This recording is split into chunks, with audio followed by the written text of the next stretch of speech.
Good evening, everyone, and welcome to another episode of Campus Care Ed Talks. Ed Talks is a platform where educators and leaders come on board and express their viewpoints related to education and society. Our topic for the day is changes in school and teachers' recruitment system under the new education policy. And to express their viewpoints on the same, we have with us Mrs. Sushma Ma'am, Dean Activities of Unison World School, Dehradun. A very warm welcome, ma'am. Thank you. Then we have Mrs. Nikita Kothari, ma'am, principal of Arunodaya Public School, Thane. Welcome on board, Thank ma'am. you so much. Thank you so much, dear. A good evening, a warm evening to everyone out there.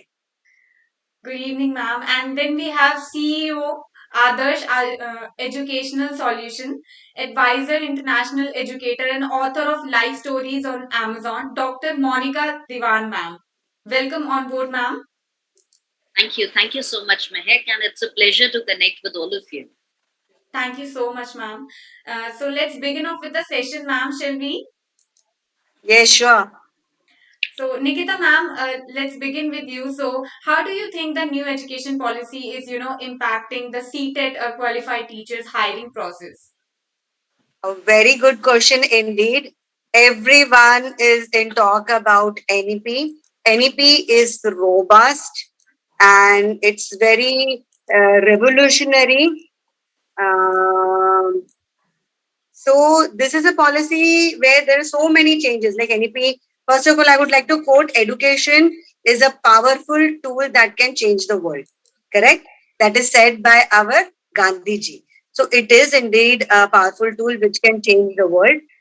NEP aims at universalization from pre-primary to secondary and higher secondary. It aims for a proud education system for at least 2 crores of students.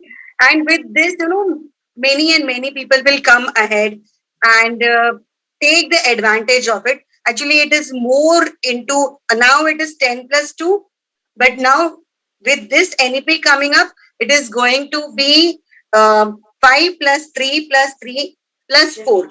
That means the age group of 3 to 8 years that will be included, and 8 to 11, 11 to 14, and 14 to 18.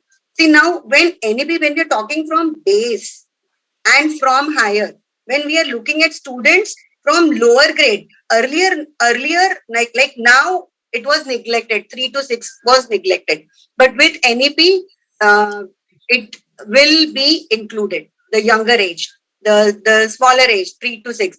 When it is included with this, the CTET and PTET, everything is going to change because now the teachers will be more into second language. Regional languages will also come.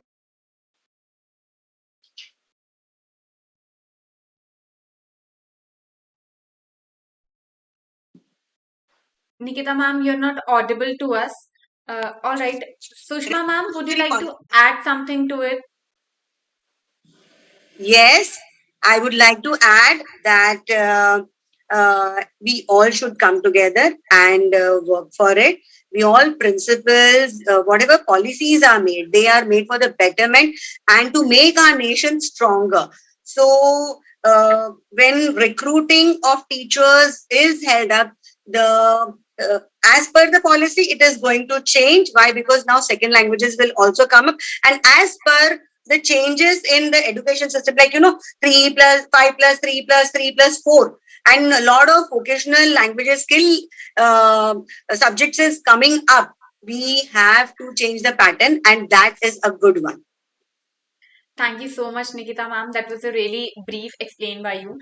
Sushma ma'am, would you like to add something to it? How do you think the new education policy is, impacting the teachers' hiring process?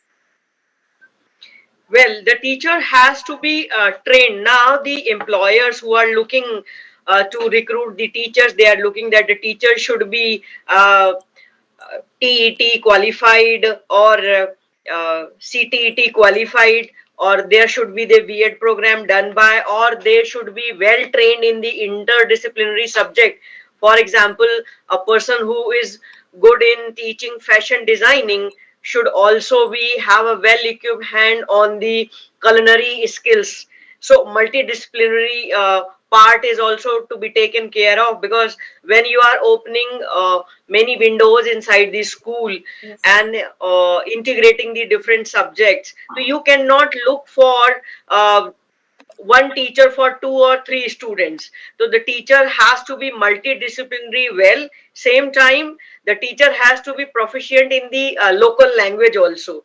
So now the recruitment process is becoming not flat, it's becoming quite complex, and that is the reason the other aspects are also looking into, especially for the government. Privates are also adjusting into and coming in the same platform of the government, but for the government there is a very SOP is there, and we have to follow that now. Absolutely, ma'am. That was very well said by you. Monica, ma'am, would you like to add something to it? How do you think is the new education policy is affecting the teachers' hiring process? Absolutely. So, first of all, I want to really compliment the two speakers ahead of me. They've actually told us a lot about teacher recruitment process and how it will change with the NEP coming up. I would just like to add one thing, that we're all aware that teachers are the backbone of our society. All careers, everything is totally dependent on how well our teachers educate these students. Now, keeping that in mind, the NEP is so well focusing on professional learning development opportunities for the teachers, which is highly commendable and really appreciable. Now, definitely the teacher eligibility test that's going to come up, because I keep visiting quite a lot of schools and I do sense that apprehension coming from teachers that, oh, now it's not going to be just simply B.Ed, it's going to be things beyond that, which is like the teacher eligibility test or the demonstration interview and the knowledge of our subject area along with the local language. So that is causing a bit of concern amongst people or the budding teachers. So I really feel teachers now should be trained really well, and once they are trained, they'll be able to deliver the curriculum in a far better way to the students to ensure that they come up with holistic learners. That is the entire focus. So, professional learning development opportunities, which are inbuilt in the NEP, I think that's going to be the big focus for ensuring that teachers stay on track and offer a quality framework. Thank you. Thank you so much, Monica, ma'am. Moving forward, ma'am, what do you think are the changes in the area of teachers' education that has been proposed by the new education policy, ma'am?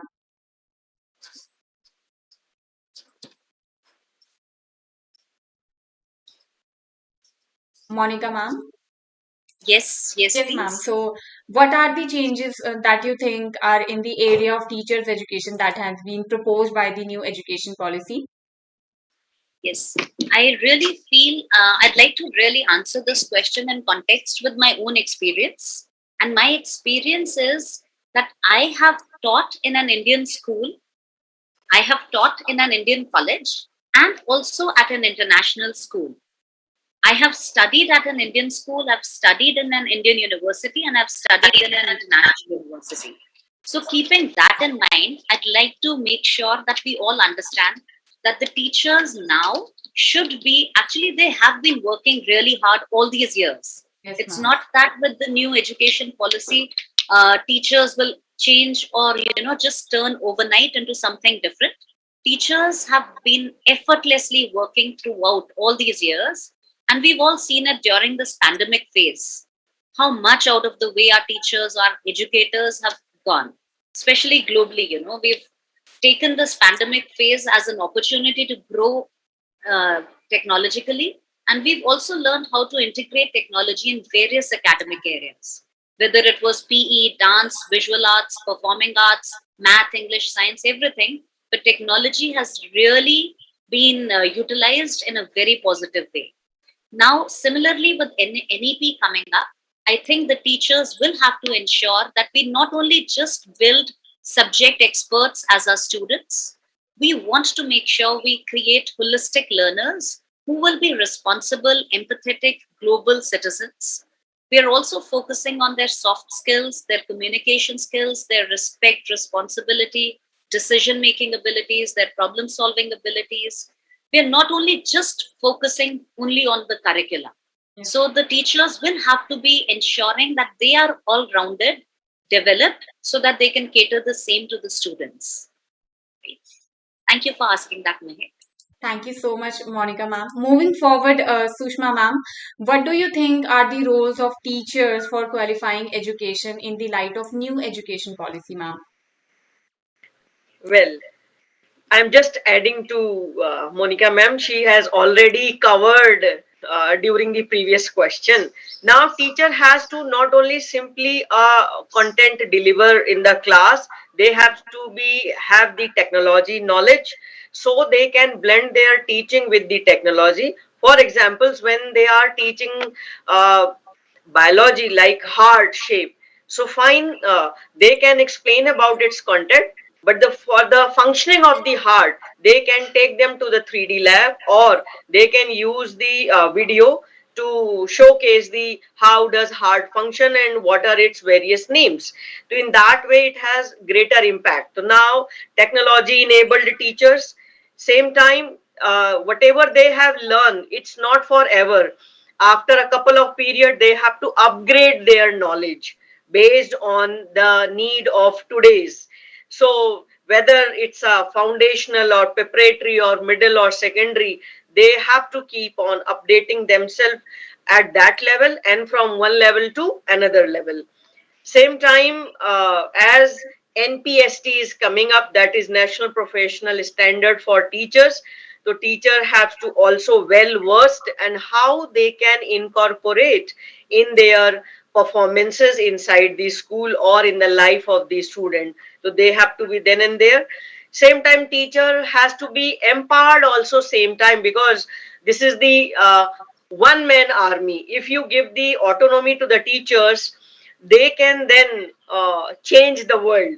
So the autonomy of transacting the lesson inside the classroom and what kind of a pedagogy they are creating depend on the average of the class or the IQ level of the class. That has to be there. Then that according to the NEP, academic leadership is also assigned to the teachers. They are not as this is the format and just go and react and just transact. Now they are not just a mere deliverer. They have to inculcate and create out of it.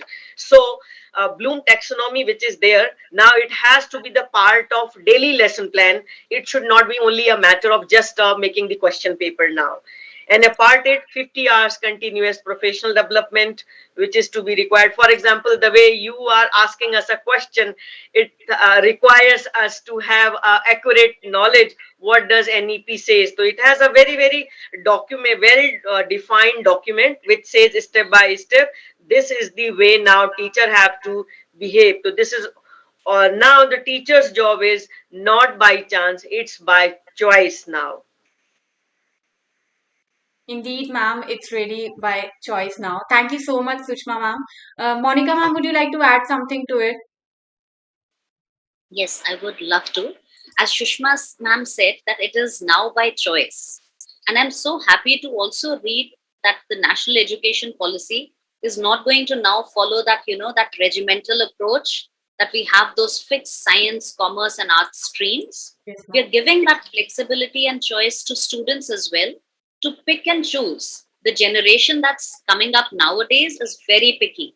They're really choosy, when they have to go out and eat at a joint, they choose the toppings they want on their pizza, the stuffing they want in their parantha.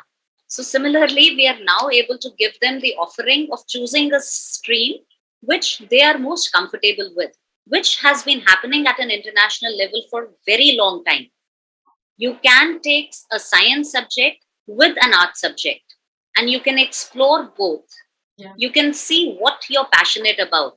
So just because you've taken science, but you really thought you wanted to become a lawyer, it's not that you've taken science, so you have to let go of your dream of becoming a lawyer. You can explore both.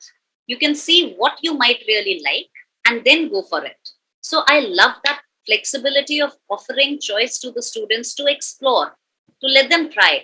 and they will still not lose the credits. That's absolutely fantastic and really worth appreciating. Now it's totally on our students. Yeah, teachers will definitely give their best once we provide them with all the trainings, all the support, and as Shushma ma'am said, after empowering the teachers.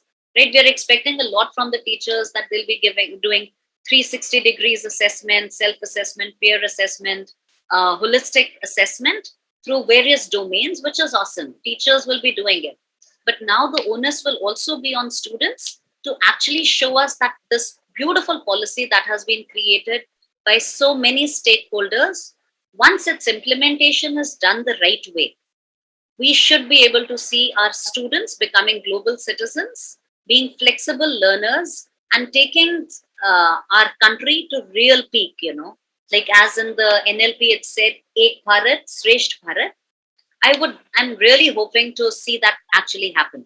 That will be just a dream come true. Thank you so much, Monica ma'am. And thank you so much, Sushma ma'am. It was so great to have you both here. Thank you so much for taking out your precious time. Most welcome. Thank you for having us. Thank you so much, ma'am. And for all the viewers watching us out, please subscribe to our channel for more stuff like this. Thank you, ma'am. Have a good day.